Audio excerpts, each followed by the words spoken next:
বাংলাদেশ জামায়াতে ইসলামের কারাবন্দী নেতা সহকারী সেক্রেটারি জেনারেল এটিএম আজহারুল ইসলামের মুক্তির দাবিতে আজ ঢাকার পল্টনে একটি সমাবেশ ডেকেছেন বাংলাদেশ জামায়াতে ইসলামী। আমরা আপনাদেরকে এই মুহূর্তে দেখানোর চেষ্টা করছি পল্টন মোড়ে শহরের বিভিন্ন জায়গা থেকে দুপুরের পর থেকে ছোট ছোট মিছিল নিয়ে এসে জামায়াত হয়েছেন জামায়াতে ইসলামের নেতাকর্মীরা। তাদের দাবি, তাদের যে নেতা রয়েছেন জেনারেল এটিএম আজহারুল যাতে মুক্তি দেওয়া হয়। আপনাদের যদি দেখাই যে পল্টন মোড়ের চতুর্দিকে কিন্তু যে জামায়াত ইসলামের নেতাকর্মী যারা রয়েছে তাদের সমাগমে ভরে গিয়েছে এবং তারা বলছেন যে যত দ্রুত সম্ভব এই যে তাদের যে সেক্রেটারি জেনারেল রয়েছে এটিএম আজহারুল ইসলাম তাকে যাতে মুক্তি দেওয়া হয়। রান্নায় আমার ভালোবাসা Jamuna gas stove. Jamuna gas stove, আধুনিক, নিরাপদ ও দীর্ঘস্থায়ী। এক বিবৃতিতে গোলাম পরোয়ার বলেন, সংগঠনের সহকারী সেক্রেটারি জেনারেল এটিএম আজহারুল ইসলাম 13 বছরের অধিক সময় কারাগারে আটক আছেন। তাকে বারবার রিমান্ডে নিয়ে শারীরিক ও মানসিক নির্যাতন করা হয়েছে। তিনি বেশ কয়েকবার গুরুতর অসুস্থ হয়ে পড়েন। তাকে ন্যূনতম চিকিৎসা সেবাটুকু পর্যন্ত দেওয়া হয়নি। তিনি আরো জানিয়েছেন, দেশব্যাপী আশা করছি যে চরম জুলুম নির্যাতনের শিকার এটিএম আজহারুল ইসলাম স্বৈরাচার মুক্ত বাংলাদেশে মুক্তি লাভ করবেন। কিন্তু অন্তর্বর্তী সরকার ক্ষমতা গ্রহণের 6 মাস 9 দিন অতিবাহিত হওয়া সত্ত্বেও তাকে এখন পর্যন্ত মুক্তি দেওয়া হয়নি। তিনি আরো বলেন, ফ্যাসিস্ট শেখ হাসিনার শাসনামলেও বিচারিক কার্যক্রম সারা বিশ্বে বিতর্কিত, প্রশ্নবিদ্ধ ও প্রত্যাখ্যান।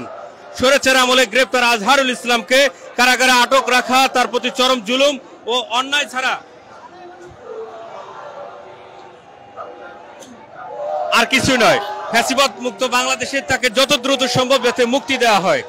এখন পর্যন্ত আপনাদেরকে যদি দেখাই যে সন্ধ্যা ঘনিয়ে আসছে, নেতাকর্মীরা কিন্তু ধীরে ধীরে তারা ফিরে যাচ্ছেন। দুপুরের পর থেকেই কিন্তু শহরের বিভিন্ন জায়গা থেকে ছোট ছোট মিছিল নিয়ে জামাত ইসলামের নেতাকর্মীরা এই পল্টন মোড়ে এসে জামায়াত হন। কিছুক্ষণ আগে জামাত ইসলামের যে আমির রয়েছেন শফিকুর রহমান, তিনি কিন্তু ভাষণ দিয়েছেন এই নেতাকর্মীদের উদ্দেশ্য করে এবং তিনিও কিন্তু বলেছেন যে অন্তর্বর্তীকালীন সরকারের কাছে দাবি যত দ্রুত সম্ভব যাতে ছেড়ে দেওয়া হয় এটিএম আজহারুল ইসলামকে এবং পাশাপাশি জামাত ইসলামের যত নেতাকর্মী রয়েছেন এখন পর্যন্ত আটক অবস্থায় এবং অবিচার করা হয়েছে তাদের প্রতি, সে সকল নেতাকর্মীদেরকে যাতে খুব দ্রুত ছেড়ে দেওয়া হয় সে বিষয়ে কিন্তু তিনি কথা বলেছেন। আপনাদেরকে আরেকটি বিষয় জানিয়ে রাখি, আজকে জামাত ইসলাম সারা বাংলাদেশে কিন্তু একত্রে ডাক দিয়েছেন এই সমাবেশের এবং তারা দাবি করছেন যত দ্রুত সম্ভব এটিএম আজহারুল ইসলামকে যাতে মুক্তি দেওয়া হয়। পাশাপাশি এখানে বিভিন্ন নেতাকর্মীরা যে বিষয়টি আমাদেরকে জানিয়েছেন যে গত 16 বছরে জামায়াত ইসলামের বিভিন্ন নেতাকর্মী, বিভিন্ন পর্যায়ের নেতাকর্মী তারা কিন্তু জুলুম অত্যাচারের শিকার হয়েছেন এবং এখন পর্যন্ত আমরা সেটি দেখতে পাচ্ছি। আমরা জানি যে এটিএম আজহারুল ইসলাম দীর্ঘদিন ধরে কারাবরণ করছেন, আপনারা তার মুক্তির জন্য আবেদন করছেন। আজকে এই সমাবেশকে কেন্দ্র করে আপনাদের প্রত্যাশা কি? আমাদের প্রত্যাশা অতি বিলম্বে তাকে মুক্তি দেওয়া হোক, এটাই আমাদের আজকের এই দাবি। আজকের এই জনসাধারণের একটাই দাবি, সারা বাংলাদেশ ব্যাপী তাকে অবিলম্বে মুক্তি দেওয়া হোক। আরেকটি বিষয়, সেটা হচ্ছে অনেক নেতাকর্মী এখন পর্যন্ত জেলে, তাদের প্রতি আপনাদের কি প্রত্যাশা থাকবে? নির্দোষী ভাবে যত মানুষ আছে সারা বাংলাদেশের মানুষের একটাই আহ্বান, সমস্ত মানুষকে অবিলম্বে মুক্তির দাবি করতেছি। বিপ্লবী সরকারের কাছে বিপ্লবীদের কারাগারে থাকবে এটা আমরা চাই না। বিপ্লবী সরকারের কাছে আবেদন, বিপ্লবীরা যেন কারাগারে না থাকে। এটা বিপ্লবী সরকার, সব বিপ্লবীরা কারাগারে থাকবে এটা আমরা চাই না। আমরা যেমনটি শুনছিলাম প্রত্যেকে ক্ষোভ প্রকাশ করছেন যে এখন পর্যন্ত এটিএম আজহারুল ইসলাম জেলে রয়েছেন। এই যে একটি অন্তর্বর্তীকালীন সরকার, এই সরকার আসার পরেও কেন আসলে এমন জুলুম তাদের প্রতি করা হবে সেই বিষয়ে কিন্তু অনেকে ক্ষোভ ঝাড়ছিলেন। আরেকটি বিষয় আপনাদেরকে বলে রাখি, এখন পর্যন্ত কিন্তু নেতাকর্মীরা রয়েছেন। দুপুরের পর থেকেই কিন্তু বিভিন্ন জায়গা থেকে নেতাকর্মীরা এসেছেন এই পল্টন মোড়ে সমাবেশকে কেন্দ্র করে। সেই দৃশ্যটি আপনাদেরকে সরাসরি দেখানোর চেষ্টা করছি।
দর্শক, আপনাদেরকে সরাসরি দেখানোর চেষ্টা করছি পল্টন থেকে জামাত ইসলামের যে মহাসমাবেশে ডাক দিয়েছেন, সেই মহাসমাবেশে যে সকল নেতাকর্মীরা এসেছেন তারা কিন্তু এখন ফিরে যাচ্ছেন।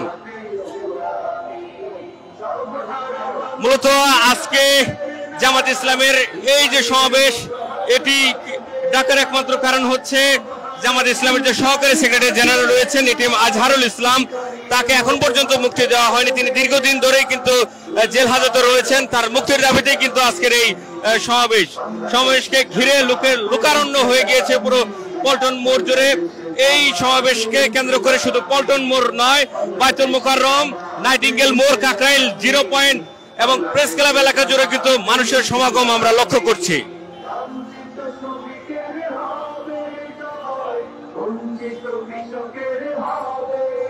এই সমাবেশকে ঘিরে বাংলাদেশ জামাত ইসলামের যে আমির রয়েছে শফিকুর রহমান, তিনি সহ ঢাকা মহানগর জামাত ইসলাম সহ বিভিন্ন নেতৃস্থানীয় বিভিন্ন জামাত ইসলামের যে সকল নেতাকর্মী রয়েছেন এই বিক্ষোভে অংশগ্রহণ করেছেন।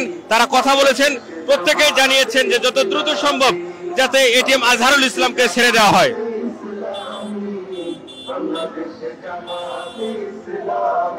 দীর্ঘ 13 বছর ধরে কারাগারে রয়েছেন এই এটিএম আজহারুল ইসলাম, তারই মুক্তির দাবিতে কিন্তু আজকে এই সমাবেশকে ডাকা হয়েছে।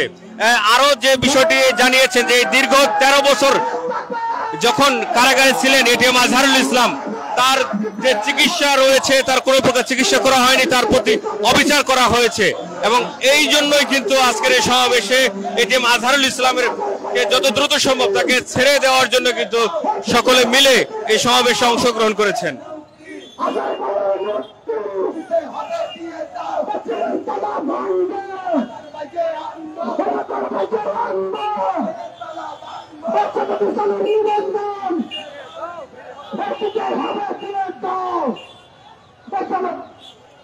জামাতে ইসলামী বাংলাদেশ, জামাতে ইসলামী বাংলাদেশ, জামাতে ইসলামী করবে করবে আল্লাহর হুকুম করবে করবে।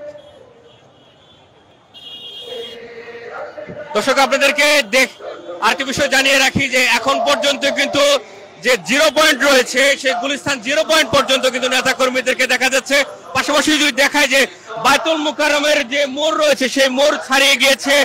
এর পাশে যদি দেখায় আপনাদেরকে যে কাকরাইল মোড় গিয়েছে, সেই কাকরাইল মোড় পর্যন্ত কিন্তু নেতা কর্মীদেরকে আমরা দেখতে পাচ্ছি। পাশাপাশি প্রেস ক্লাব পার হয়ে এ পাশে শিক্ষা ভবনের কাছাকাছি কিন্তু প্রায় চলে গিয়েছে জামাত ইসলামের সমাবেশকে কেন্দ্র করে শহরের বিভিন্ন জায়গা থেকে আসা এই নেতা কর্মীদের অবস্থান।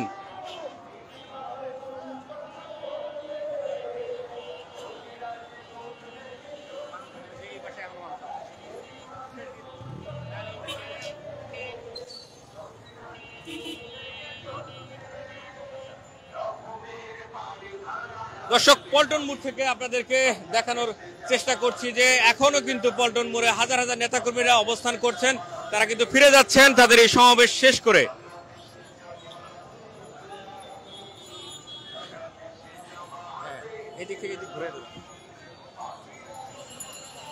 যে আমরা আপনাদেরকে দেখানোর চেষ্টা করছি যে পল্টন মোড় রয়েছে, এই পল্টন মোড়ে এখন পর্যন্ত কিন্তু জামাত ইসলামের যে নেতাকর্মীরা এই সমাবেশকে কেন্দ্র করে এসেছিলেন সেই সকল নেতাকর্মীরা কিন্তু এখনো রয়েছেন। আপনাদেরকে যদি দেখায় যে পিছনে কিন্তু এখনো একটি মিছিল আসছেন এবং সেই বিষয়টি আপনাদেরকে বলে রাখছি যে আজকে এই সমাবেশকে ঘিরে রাজধানীর বিভিন্ন জায়গা থেকে ছোট বড় অসংখ্য মিছিল কিন্তু এসেছে এই পল্টন মোড়ে। এবং আপনাদেরকে সর্বশেষ যে পরিস্থিতি সেই পরিস্থিতিটি যদি জানাই যে জামাত ইসলামের যে সহকারী সেক্রেটারি জেনারেল রয়েছেন এটিএম আজহারুল ইসলাম, তিনি দীর্ঘ 13 বছর ধরে কারাগারে রয়েছেন। তারই মুক্তির দাবিতে কিন্তু আজকে সারা দেশব্যাপী জামাতে ইসলাম এই সমাবেশের ডাক দিয়েছেন। এই ছিল পল্টন থেকে সর্বশেষ পরিস্থিতি। জাকির হোসেন, ইত্তেফাক, ঢাকা।